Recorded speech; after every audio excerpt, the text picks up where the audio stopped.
What would you do if you found out your family was a target? What if you knew, because it had happened before, that people wanted to hurt the ones you love? What if your windows had been smashed?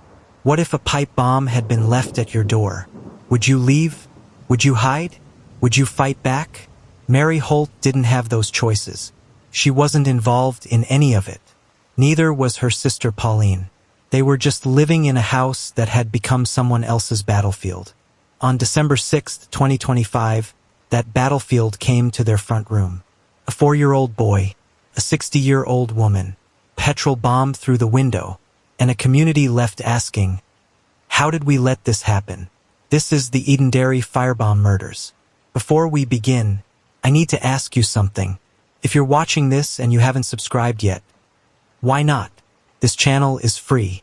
These documentaries take hours to research and write, and every subscriber helps this channel reach more people who care about justice.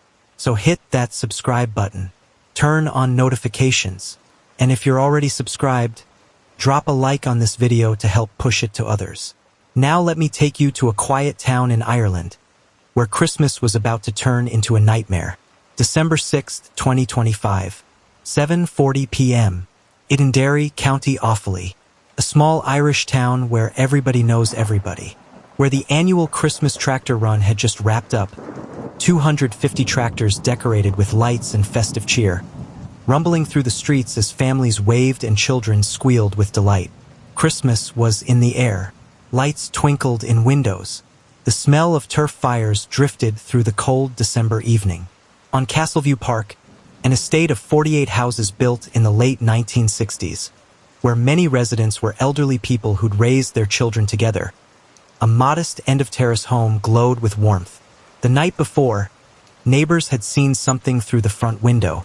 A 60-year-old woman and a 4-year-old boy, decorating a Christmas tree together, waiting for Ireland's biggest television event of the year, the Late Late Toy Show, to start. The house had no blinds. Not anymore. Previous attacks had seen to that. Windows smashed in one incident. A pipe bomb left behind the property in 2024. The attacks were connected to a drug debt feud, a feud that had absolutely nothing to do with the women living inside. But without blinds, anyone walking past could see right into the front room. Anyone could see who was home. On this Saturday evening, 60-year-old Mary Holt sat in that front room with her 4-year-old grandnephew, Tadhg Farrell. The little boy was having a sleepover at his grandmother's house. Mary's sister Pauline, Tadhg's grandmother, was also there. 3 generations. A quiet December evening. The Christmas tree they'd decorated the night before now fully lit. Tadhg's mother Shannon would later describe her son as a child with a smile that could light any room. A boy with a laugh that made even the heaviest days feel lighter. A spirit so bright that everyone who met you felt it. That spirit filled the front room on this evening. Mary Holt had worked at Offaly House Nursing Home for over 40 years. 40 years of caring for Edenderry's elderly and infirm. 40 years of holding hands, remembering birthdays, making people feel valued even as they aged. Everyone who knew her said the same thing. A beautiful, kind-hearted lady, always smiling, a heart of gold. Chief Superintendent Anthony Lonergan would later say she should be working in a local nursing home, where she worked for over 40 years, helping her community. Instead, she was about to die. Neither Mary nor Pauline Holt had any connection to criminality. They weren't drug dealers. They weren't in a gang. They were just 2 women living in a house that had become a target, caught in someone else's war. And they didn't know that someone was watching. Witnesses would later tell Gardaí, that's the Irish police, that before the attack, a man had been spotted on the roof of a nearby shed. He appeared to be observing the house. The Christmas tree lights were on. The house had no blinds. He could see exactly who was inside. He could see a 4-year-old boy, and he watched anyway. At 7:45 p.m., 2 hooded figures approached the house. CCTV footage, grainy but unmistakable, captures what happened next. They move with purpose, not caution. One carries something. They reach the front window, the window looking directly into the room where Mary and Tadhg sit. The first figure raises an instrument and smashes the glass. Before anyone can react, before Mary can shield Tadhg, before Pauline can run to help, the second figure hurls a petrol bomb through the broken window. The explosion is immediate and catastrophic. On the CCTV, it appears as a burst of white light that engulfs the entire frame. The two hooded figures turn and run, fleeing back the way they came. The entire attack, from approach to flight, takes less than 30 seconds. 30 seconds to murder a child and his great-aunt. Inside the house, hell has arrived. The front room transforms into an inferno. Flames race up the walls, across the ceiling, consuming furniture and curtains and the Christmas tree they decorated just 24 hours before.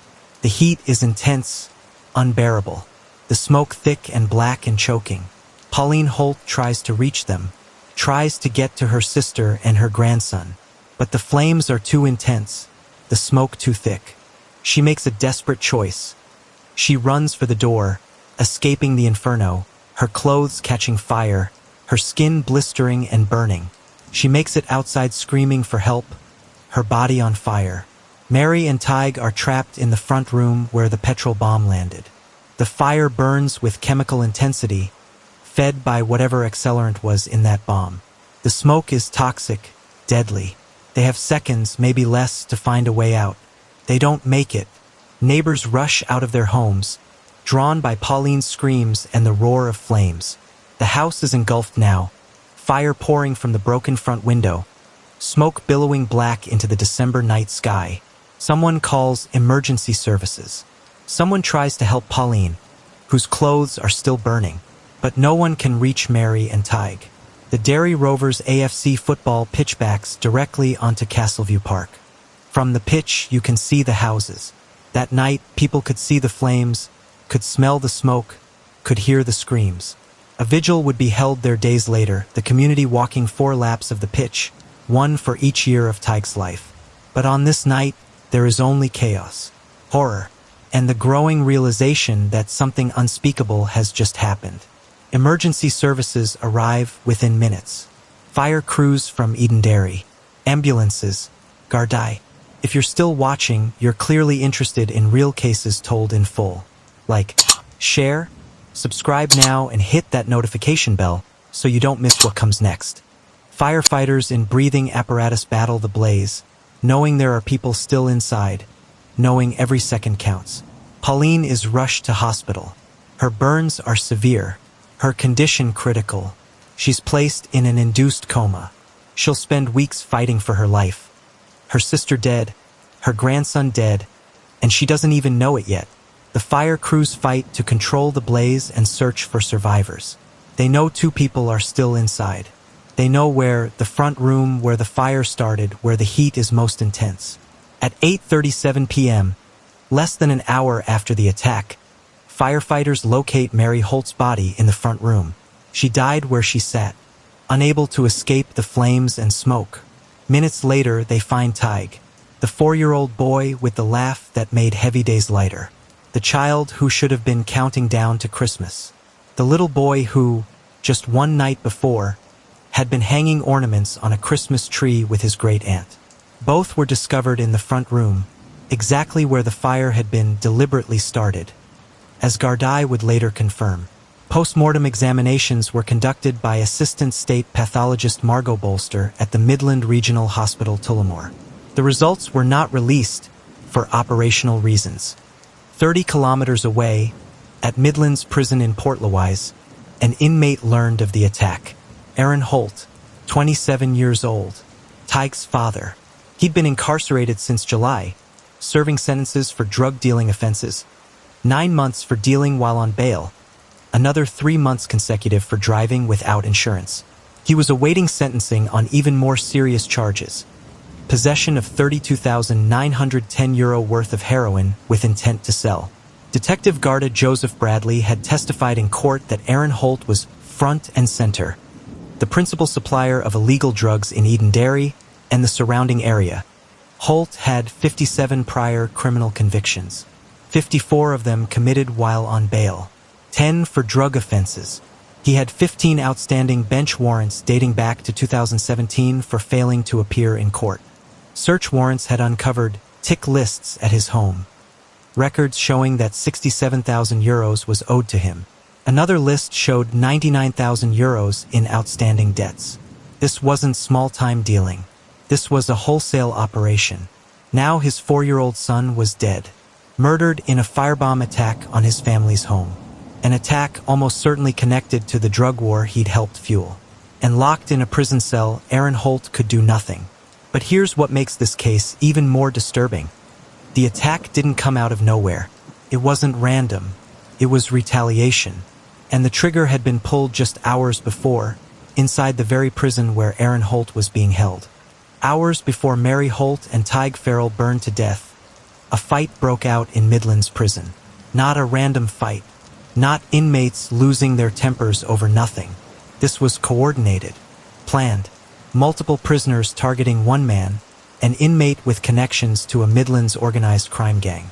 The victims suffered facial injuries, required medical treatment. In prison terms, it was described as a fist fight, not regarded as significant in a prison setting.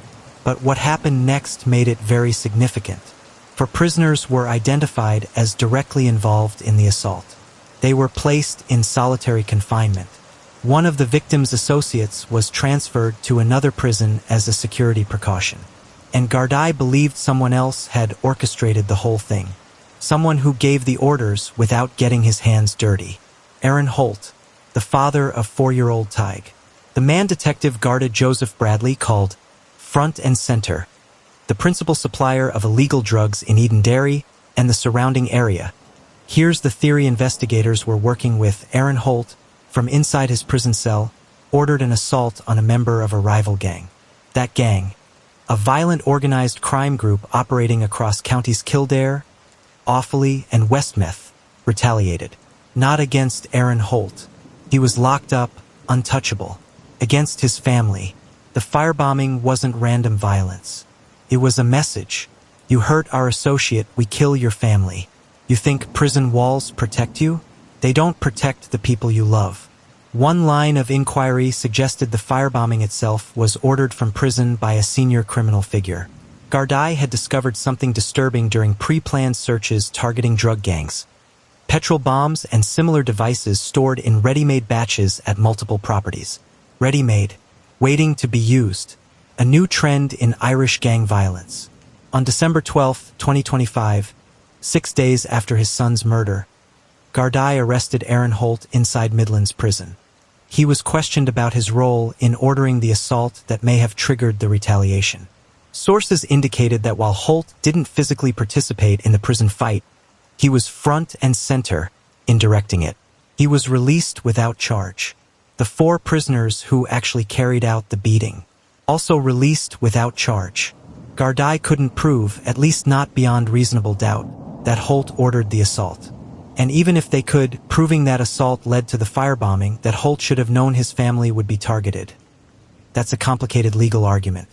But the connection between the prison fight and the firebomb attack became central to the investigation. Gardaí believed they understood the motive now. This was gang warfare, and Mary Holt and Tadhg Farrell were the casualties. The day before his son's funeral, Aaron Holt appeared via video link before Judge Kenneth Connolly at Malinga Circuit Criminal Court. He wanted out, just temporarily, just long enough to bury his 4-year-old boy. His barrister, Catherine McCormick, explained the situation. The tragedy at Castleview Park had claimed Tadhg's life and Mary Holt's life. Aaron's mother Pauline was in a coma, fighting for survival. The removal, that's what the Irish call the wake, was scheduled for that evening. The funeral was the next day. An affidavit was read stating that Holt wished to attend his son's funeral without being handcuffed, that he wanted to spend time with his grieving family. Aaron Holt sat silently throughout the hearing. He showed no visible emotion. State Solicitor for County Offaly Sandra Mahone opposed the application. She called Detective Garda Joseph Bradley to testify, and the detective didn't hold back. He confirmed Holt was on remand awaiting sentencing for the heroin seizure. €32,910 worth of heroin, 219 grams found in a plastic bag. An offense punishable by a minimum 10-year sentence under Section 15A of the Misuse of Drugs Act. He explained how the seizure happened. CCTV surveillance had captured Holt and another man moving a plastic bag. Gardaí recovered it. The next day, Holt sent a message to his co-accused, "Bring the gear." CCTV showed both men searching for the missing bag. Search warrants at Holt's home had uncovered tick lists. Drug debts, €67,000 owed to him on one list. Another list, found at an associate's address, showed €99,000 in outstanding debts. This wasn't a street-level dealer. This was wholesale. Detective Bradley detailed Holt's June conviction for dealing drugs while already on bail for the heroin charge. He listed the 57 prior convictions, 54 committed while on bail. The 15 outstanding bench warrants dating back to 2017. Then Judge Connolly asked the crucial question. Did the detective have concerns about danger to life or safety if Holt were released? Detective Bradley didn't hesitate. Yes. In light of recent events in Edenderry, he had grave concerns for the safety of Holt and others in the town. He feared Holt would commit more offenses if released. He considered him a flight risk. Asked where he placed Holt on Edenderry's drug pecking order, Detective Bradley was blunt. He is front and center, the principal supplier of illegal drugs in Edenderry and the surrounding area. He added that he had grave concerns that Holt would commit further offenses if released. Think about what the detective was really saying. If Aaron Holt goes back to Edenderry, even for his son's funeral, he might be killed. The gang that firebombed his family might finish the job. Or Holt might retaliate, sparking a cycle of violence that claims more innocent lives. Judge Connolly listened to both sides. He emphasized his deep sympathies for Holt and his situation. No one could imagine the pain of losing a child, especially like this, especially while locked in a cell, helpless to protect your family. But the law was clear. I have no hesitation in refusing his application. The judge noted Holt's appalling record of persistent offending, the safety concerns, the tick list showing massive drug debts, the nature and value of the seizure he was awaiting sentencing for. Aaron Holt would not attend his son's funeral. He would not see Tadhg laid to rest. He would not comfort his mother, if she even regained consciousness. He would remain in Midlands prison while his family buried a 4-year-old boy. December 12, 2025. Hundreds gathered at St. Mary's Church in Edenderry for Tadhg Farrell's funeral mass. People lined the streets, standing in respectful silence as the hearse approached. The funeral cortege was led by 3 motorcyclists who performed burnouts on the roadway.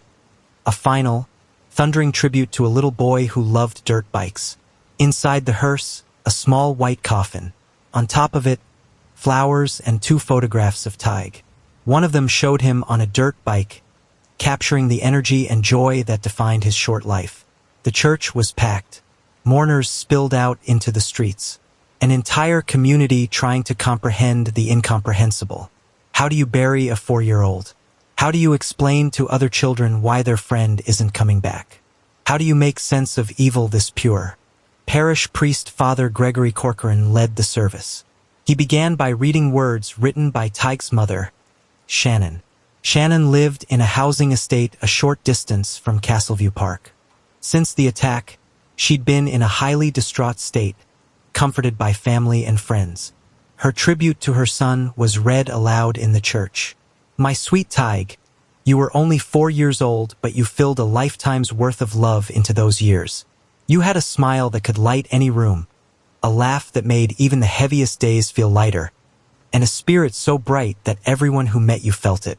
You taught us what joy really looked like. You taught us what love really feels like. You taught us how precious every moment can be.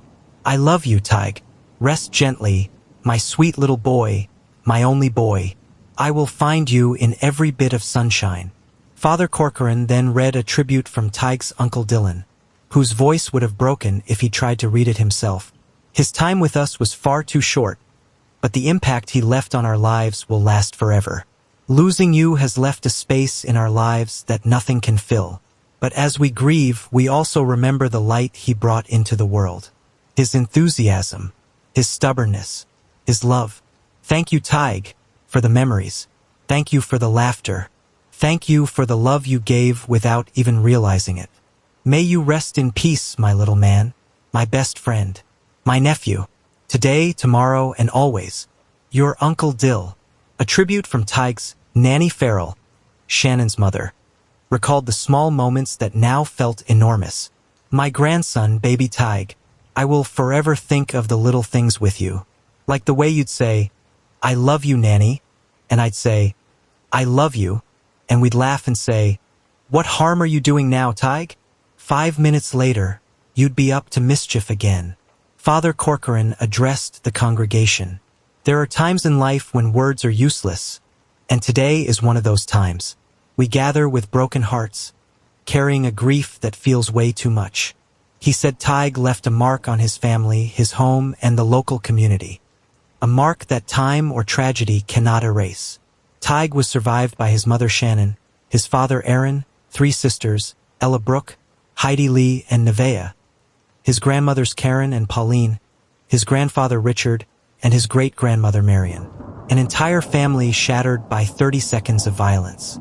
Tadhg was laid to rest in St. Mary's Cemetery in Edenderry. His father watched from a prison cell 30 kilometers away, unable to say goodbye. 3 days later, Edenderry gathered again. December 15th, 2025. Mary Holt's funeral.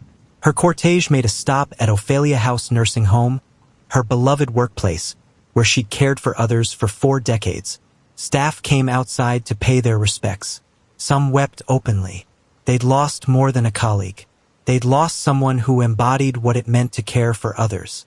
Father Gregory Corcoran led this service too. He told mourners, we gather once again with heavy hearts. Mary's passing, like Tadhg's, came too soon, in a way that feels unfair and deeply painful. Today we remember Mary, whose life was quietly shaped by care.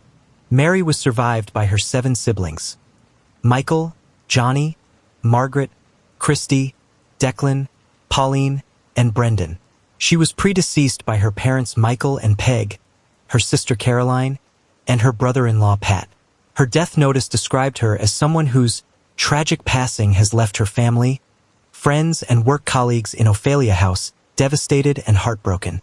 The procession continued to St. Mary's Church for a requiem mass at 1 p.m., then burial at St. Mary's Cemetery.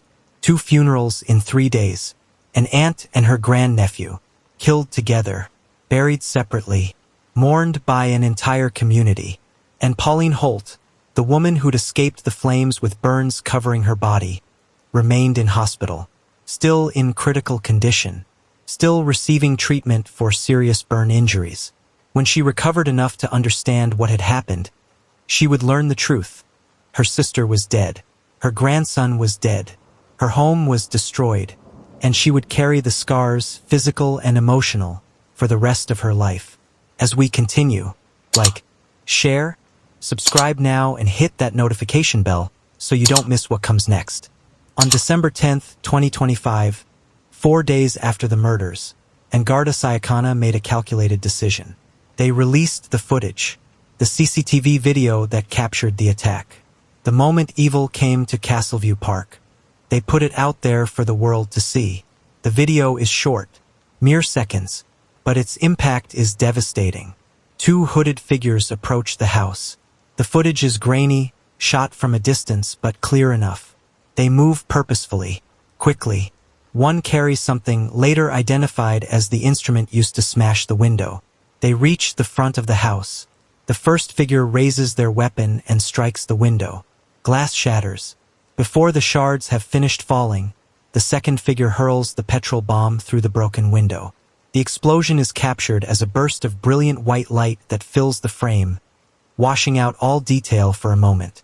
When the light fades, flames are visible consuming the interior of the room. The 2 figures have already turned and are running away. The entire attack, from approach to flight, takes less than 30 seconds. 30 seconds to murder a child and his great-aunt. 30 seconds to destroy a family. 30 seconds to traumatize an entire community. Gardaí released the footage with a clear message. We need help identifying these 2 people. Someone knows who they are. Someone saw something. Chief Superintendent Anthony Lonergan made a direct appeal.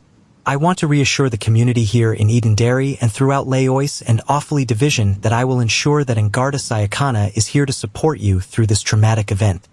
Garda Síochána is determined and will identify all those responsible for the deaths of Tadhg and Mary and bring them before the courts.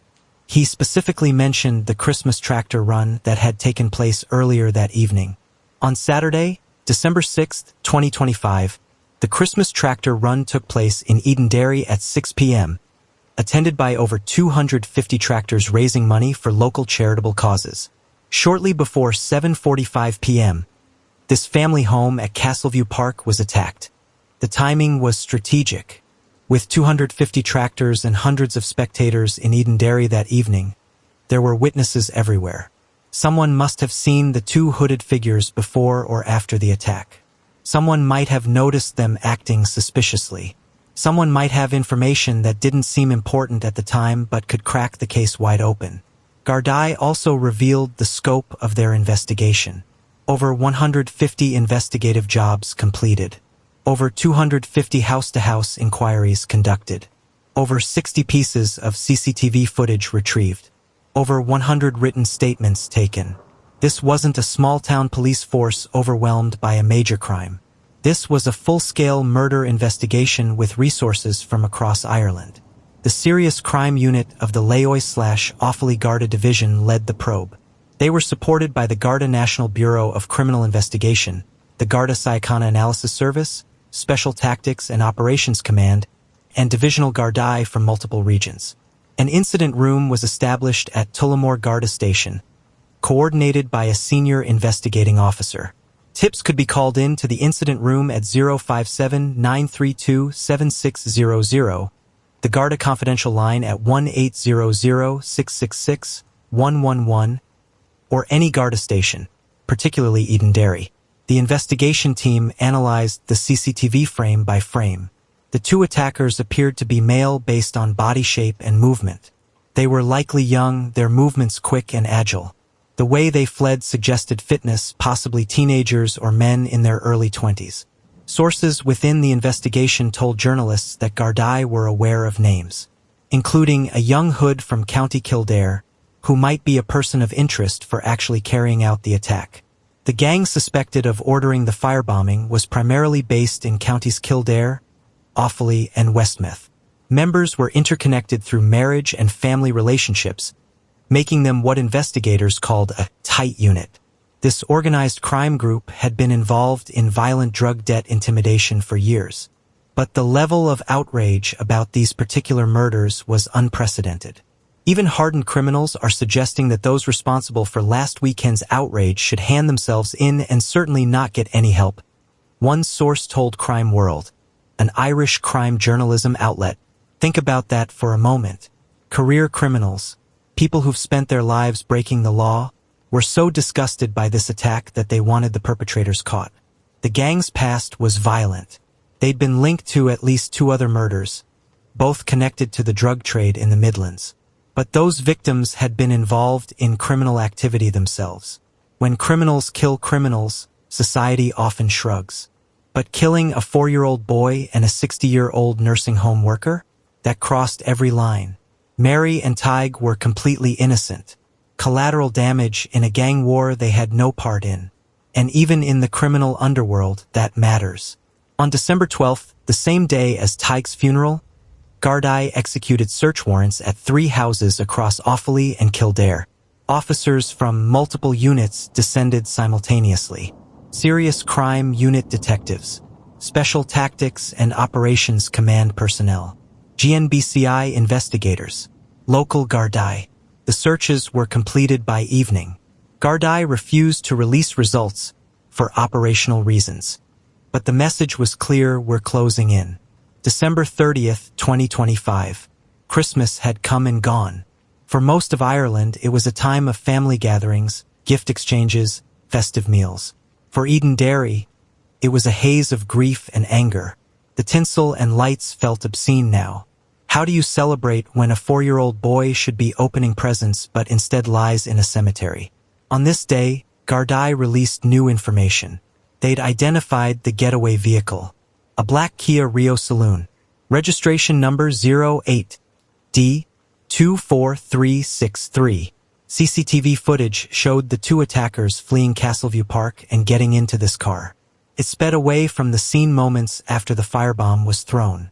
Hours later, in the early morning of December 7th, the Kia Rio was found burned out in Tipper East, Naas, County Kildare, approximately 50 minutes drive from Edenderry. The car had been deliberately torched, an attempt to destroy forensic evidence, DNA, fingerprints, fibers, anything that could link the vehicle to the attackers. But burning a car doesn't always destroy everything. Modern forensic techniques can recover DNA from burned vehicles. Trace fibers can survive. Residue can be analyzed. The car itself was evidence, even in its destroyed state. Gardaí issued an extensive appeal. They wanted to speak with anyone who had access to the car between October 7th and December 7th, 2025. A 2-month window. That timeline told investigators something important.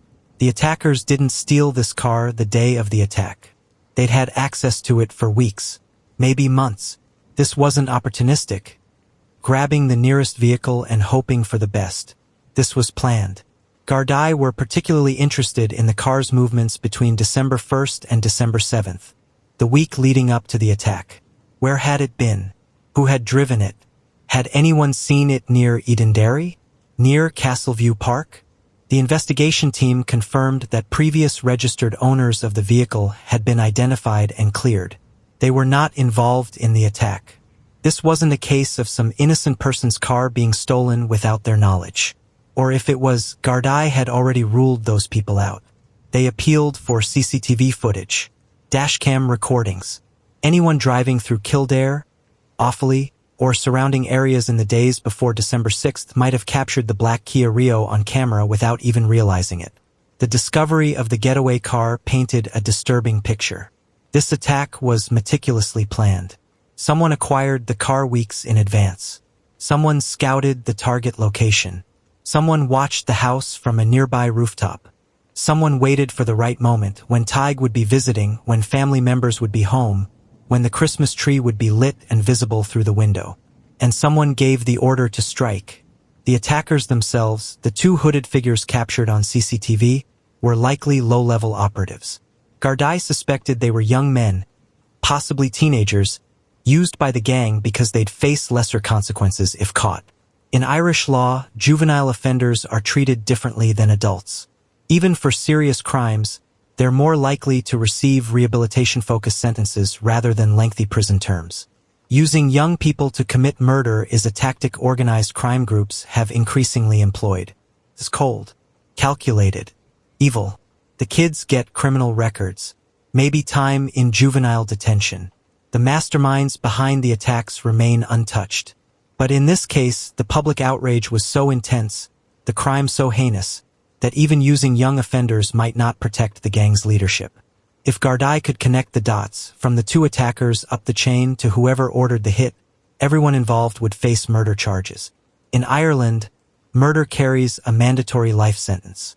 There's no parole eligibility until at least 40 years have been served.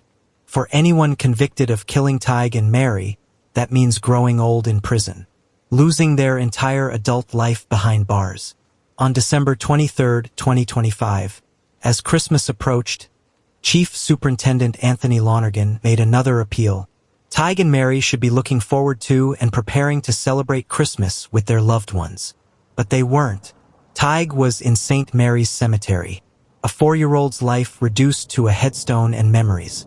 He should have been tearing open presents, playing with new toys, eating too many sweets and bouncing off the walls with excitement.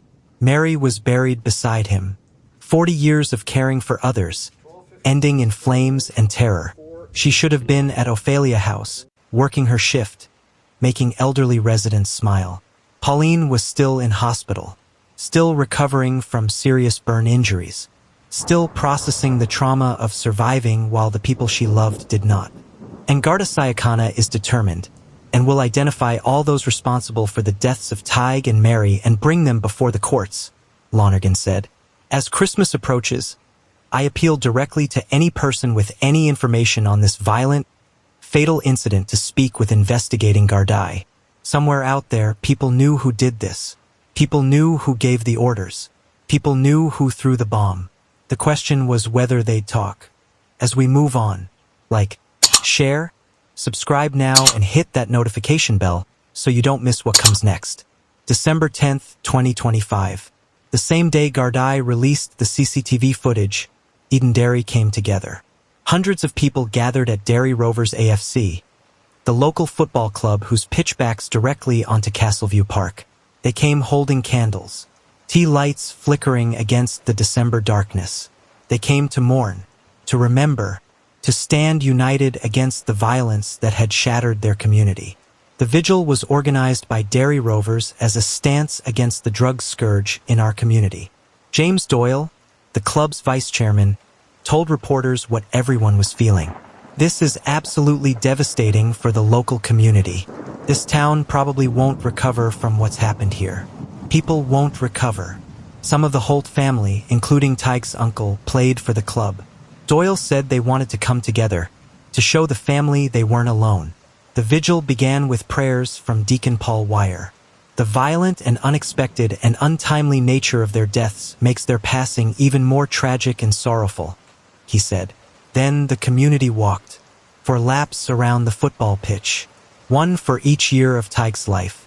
Hundreds of people, young and old, walking in silence except for the sound of feet on grass and the occasional sob.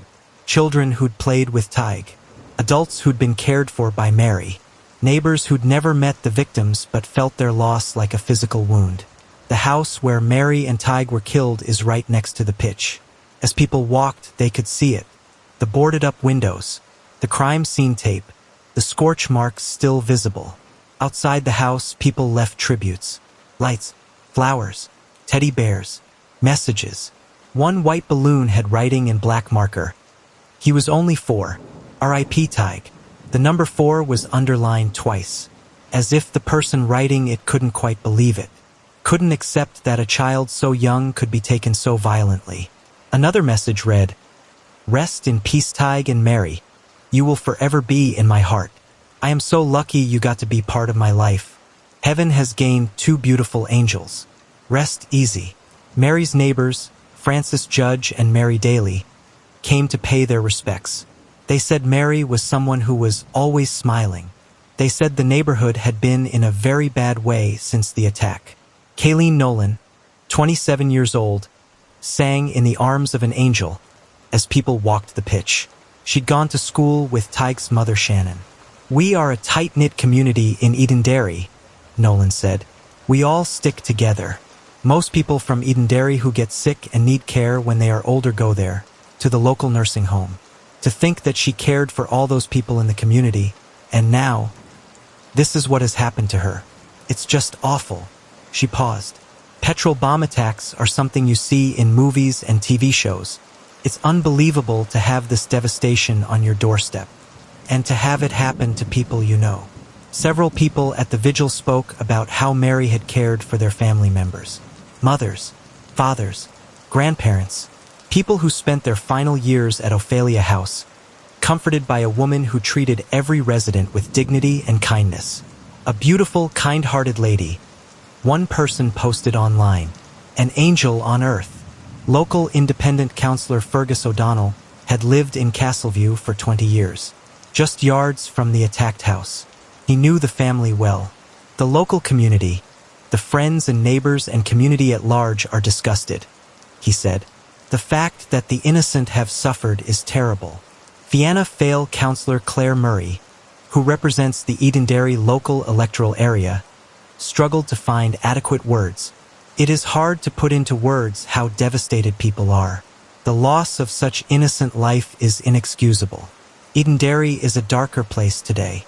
Offaly TD Tony McCormick stood up in the Dáil, Ireland's parliament, and called for the establishment of a dedicated task force for Edenderry. One focused on dismantling drug-driven criminality. People deserve protection in life, not only in law, he said. They deserve peace in their homes and on their streets. They deserve the right to enjoy the simple things, like sitting in their own sitting room to watch television without fear. We owe that to Mary and little Tadhg. We owe that to every resident in Edenderry. Taoiseach Michael Martin, Ireland's Prime Minister, issued a statement calling the attack's level of inhumanity difficult to comprehend. This is a savage, callous, and reckless attack on a family home that has led to their death. The level of inhumanity is difficult to comprehend. This violence will stop in our society. He vowed that no effort will be spared by Garda Síochána and the state to bring those responsible to justice. Minister for Justice Jim O'Callaghan described the firebombing as a murderous attack that was designed to kill. It just confirms that drugs are destroying societies, he said. People who get involved in drugs need to know that they will wreak devastation, not just on themselves, but on those close to them and families in the area. Strong words, political promises, but words from politicians, however sincere, couldn't bring Tadhg and Mary back. They couldn't heal Pauline's burns. They couldn't restore Edenderry's sense of safety. They couldn't undo what had been done. But if you think this is just about one attack in one small Irish town, you're wrong. The Edenderry firebombing is part of something bigger. Something that's been growing across Ireland for years. A pattern of violence that's spreading beyond Dublin into towns and rural areas. And to understand why Tadhg Farrell and Mary Holt died, you have to understand the drug war that killed them. Petrol bombs used to be rare in Ireland. Not anymore. In recent years, as gangland shootings have declined, petrol bomb attacks on houses have increased. Drug gangs have shifted tactics. Guns draw too much attention, too much police focus, too much risk. But fire? Fire is terrifying. Fire destroys everything. Fire sends a message that echoes long after the flames go out. Gardaí conducting pre-planned searches on drug gangs have discovered something disturbing. Petrol bombs stored in ready-made batches at multiple properties. Assembled, waiting to be used. A new trend, a new weapon of terror. 2 weeks before the Edenderry attack, a woman in County Tipperary was asleep in her bedroom when a petrol bomb was thrown into her house at 5:30 a.m. She escaped with minor injuries. Her home was destroyed. Gardaí believed it was a case of mistaken identity. The attackers targeted the wrong house. Someone who had nothing to do with anything woke up to flames because criminals got an address wrong. In October 2025, a house in Tallaght, Dublin, was firebombed while a family slept inside. Again, everyone escaped, but barely. These attacks are happening with increasing frequency. And not all victims are criminals. Sometimes they're family members of criminals. Sometimes they're innocent people in the wrong place. Sometimes they're a 4-year-old boy and his great-aunt. The Edenderry attack stands out for its brutality and its body count. 2 dead, including a child. But it's part of a larger pattern. Gang violence spreading beyond Dublin's inner city into Ireland's Midlands. Into small towns where everyone knows everyone. To understand why Tadhg and Mary died, you have to understand the drug trade in this region. For years, organized crime gangs have controlled drug distribution in towns like Edenderry, Portlaoise, Tullamore, and surrounding areas. These aren't sophisticated international operations like Dublin's major cartels. They're regional players, families and associates connected through blood and marriage, controlling territory, managing supply chains, enforcing their will through violence and intimidation. The gang suspected in the Edenderry murders was described by sources as having members primarily based in counties Kildare, Offaly, and Westmeath. They're related through marriage and other intertwined relationships, making them what investigators called a tight unit.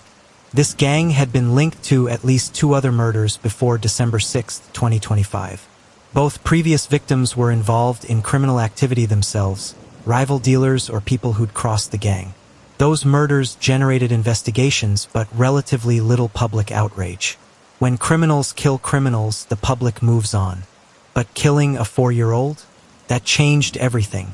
The level of outrage about these murders in the criminal fraternity is that even hardened criminals are suggesting that those responsible should hand themselves in and certainly not get any help. One source told Crime World. Think about that. Career criminals, people who've built their lives on breaking the law, so disgusted by this attack that they want the perpetrators caught, that they're refusing to help them. When you've lost the support of other criminals, you've truly crossed a line. That lack of support could be significant. When someone becomes too toxic, too much of a liability, even their allies might cooperate with Tadhg. Not out of moral principle, out of pragmatism. These people brought heat down on everyone, made every criminal in the region a suspect, disrupted business. Mary Holt's role in Edenderry's drug trade was well documented. Detective Garda Bradley testified he was the principal supplier of illegal drugs in Edenderry and the surrounding area. The €32,910 heroin seizure represented substantial inventory, wholesale level, not just personal use or small-time dealing. The tick lists found in searches showed debts of €67,000 and €99,000 owed to him. Hundreds of thousands of euros moving through this operation. Holt had been dealing while on bail for previous drug charges. He'd accumulated 57 criminal convictions, 54 of them committed while on bail. That's not just criminal behavior, that's brazen. That's someone who believed he was untouchable. But in the drug trade, nobody is untouchable. Territory is contested. Supply chains are disrupted. Debts go unpaid. Disrespect is shown. And violence follows. The theory Tadhg were working with was straightforward. The prison assault on December 6th was ordered by Mary Holt against a member or associate of a rival gang. That gang retaliated by attacking Holt's family home. The intended targets were probably Holt's relatives, his mother Pauline, possibly others in the house. The goal was likely intimidation. A message: your family isn't safe. Back off. We can reach anyone you love.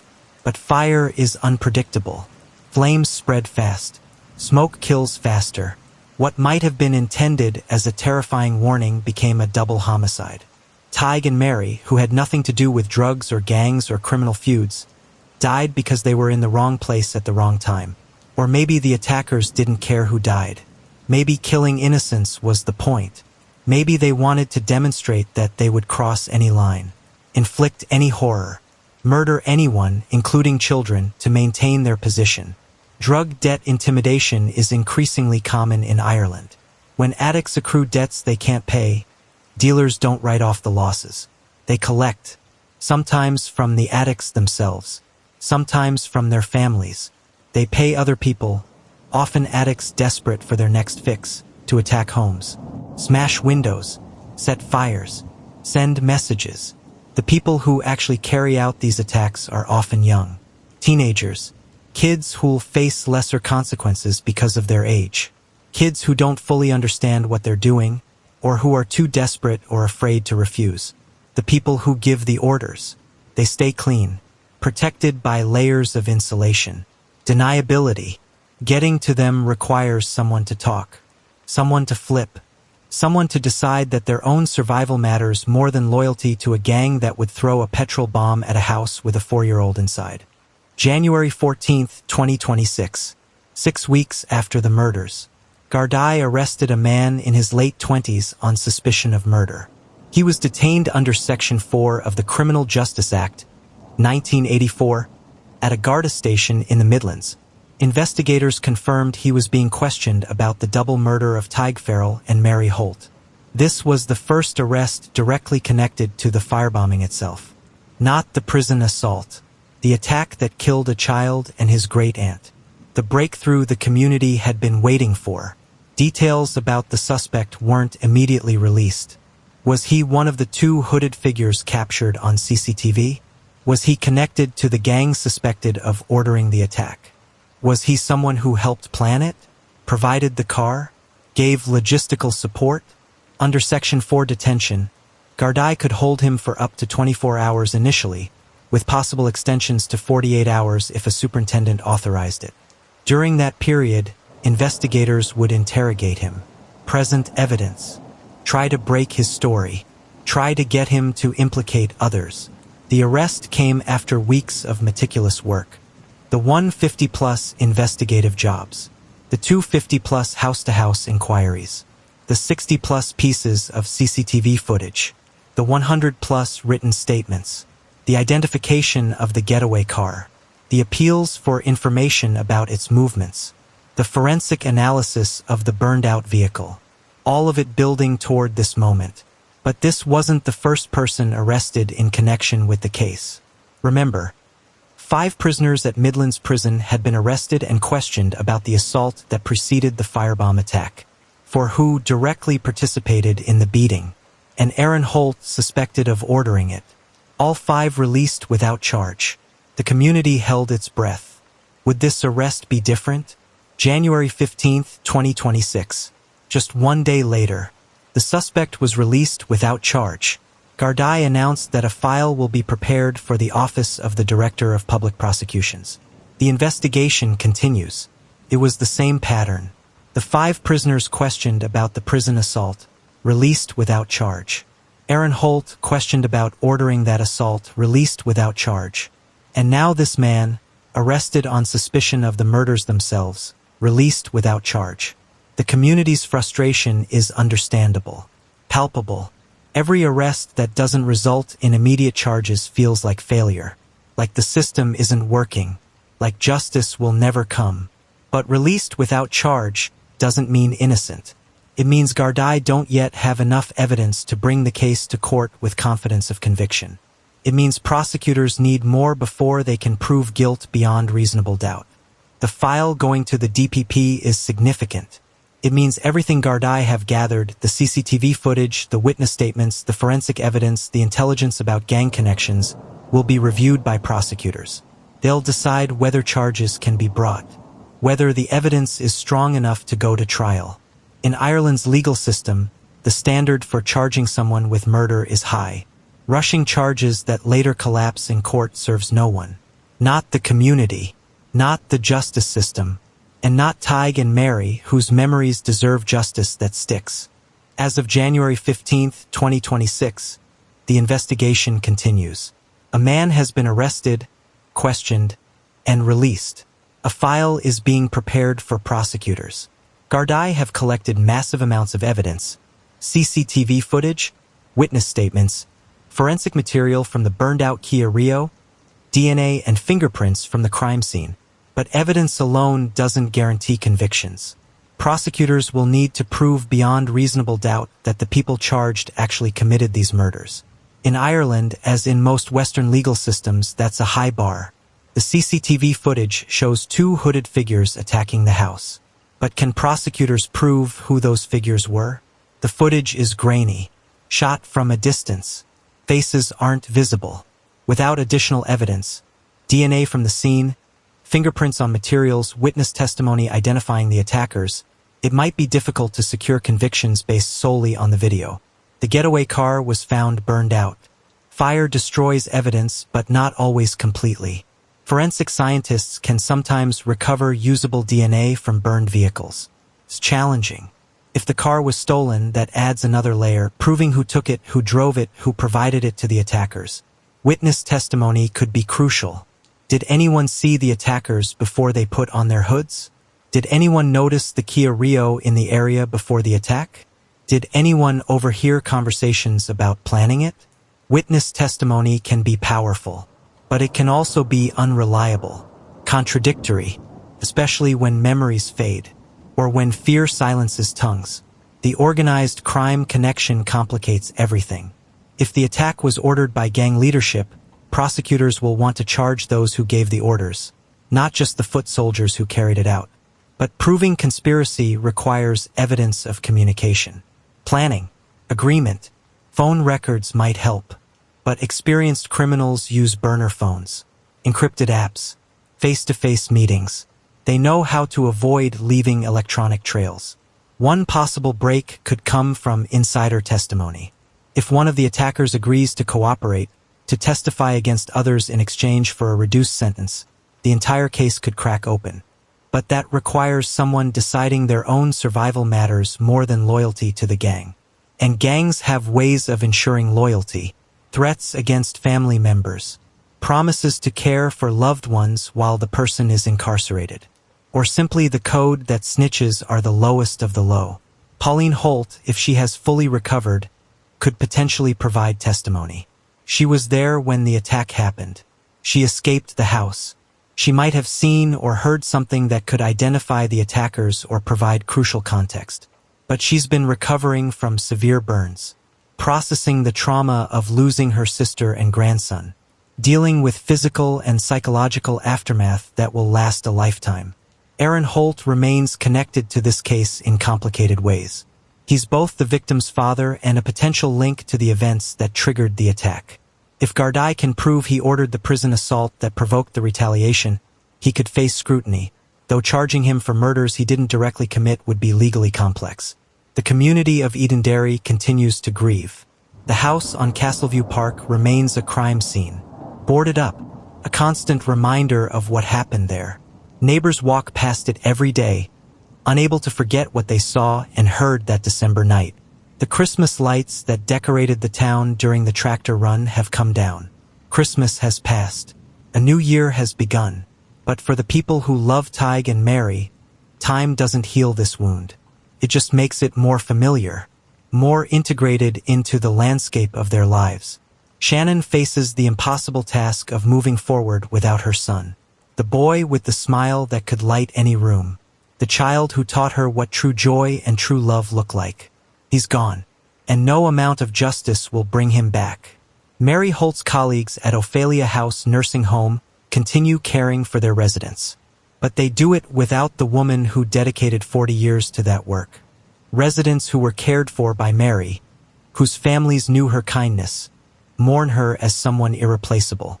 And Pauline Holt, when she's well enough to fully process what happened, will live with the knowledge that she survived while her sister and grandson died.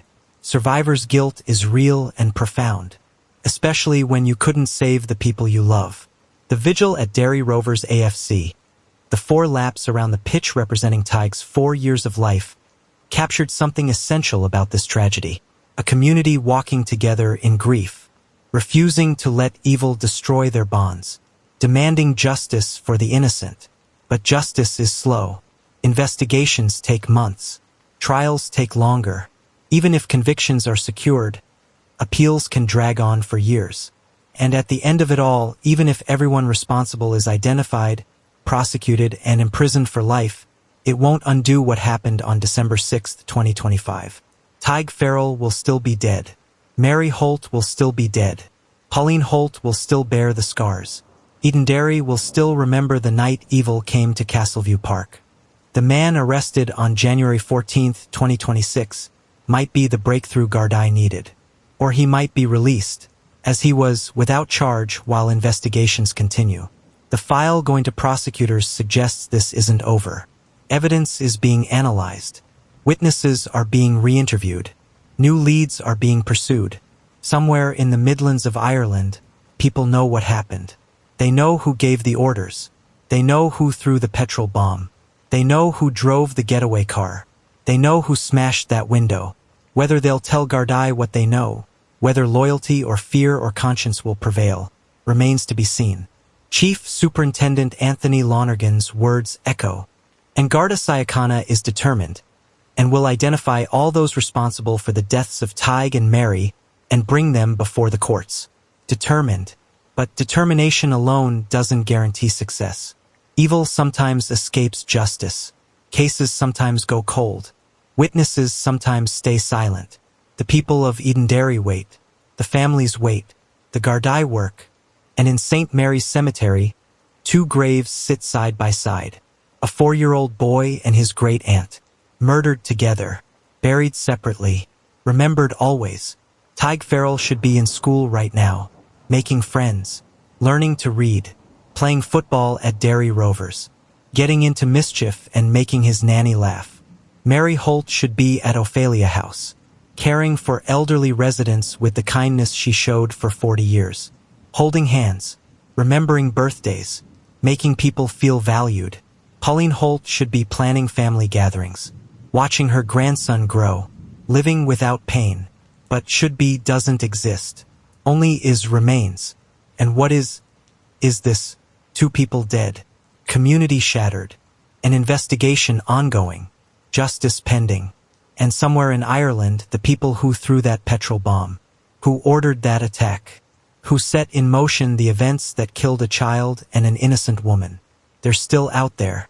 For now, if you've watched this far, I need you to do something. This case is still open. The investigation is still active. If you're in Ireland, if you know anything about what happened in Edenderry on December 6, 2025, contact the incident room at Tullamore Garda Station, 057-932-7600, or the Garda Confidential Line, 1-800-666-111. You can remain anonymous, but Tadhg and Mary cannot remain voiceless. And if you're not in Ireland, you can still help. Share this video. Let people know what happened here. The more people who see this, the more pressure on those who might be protecting the killers. Subscribe to Crime Case Voices if you haven't already. Turn on notifications. I cover cases like this, cases where justice is still being fought for. Cases where the innocent deserve to be remembered. Drop a comment below. Tell me where you're watching from. Tell me what you think should happen to the people who did this. And most importantly, remember their names. Tadhg Farrell, 4 years old. Mary Holt, 60 years old. They deserved better than this. We all do.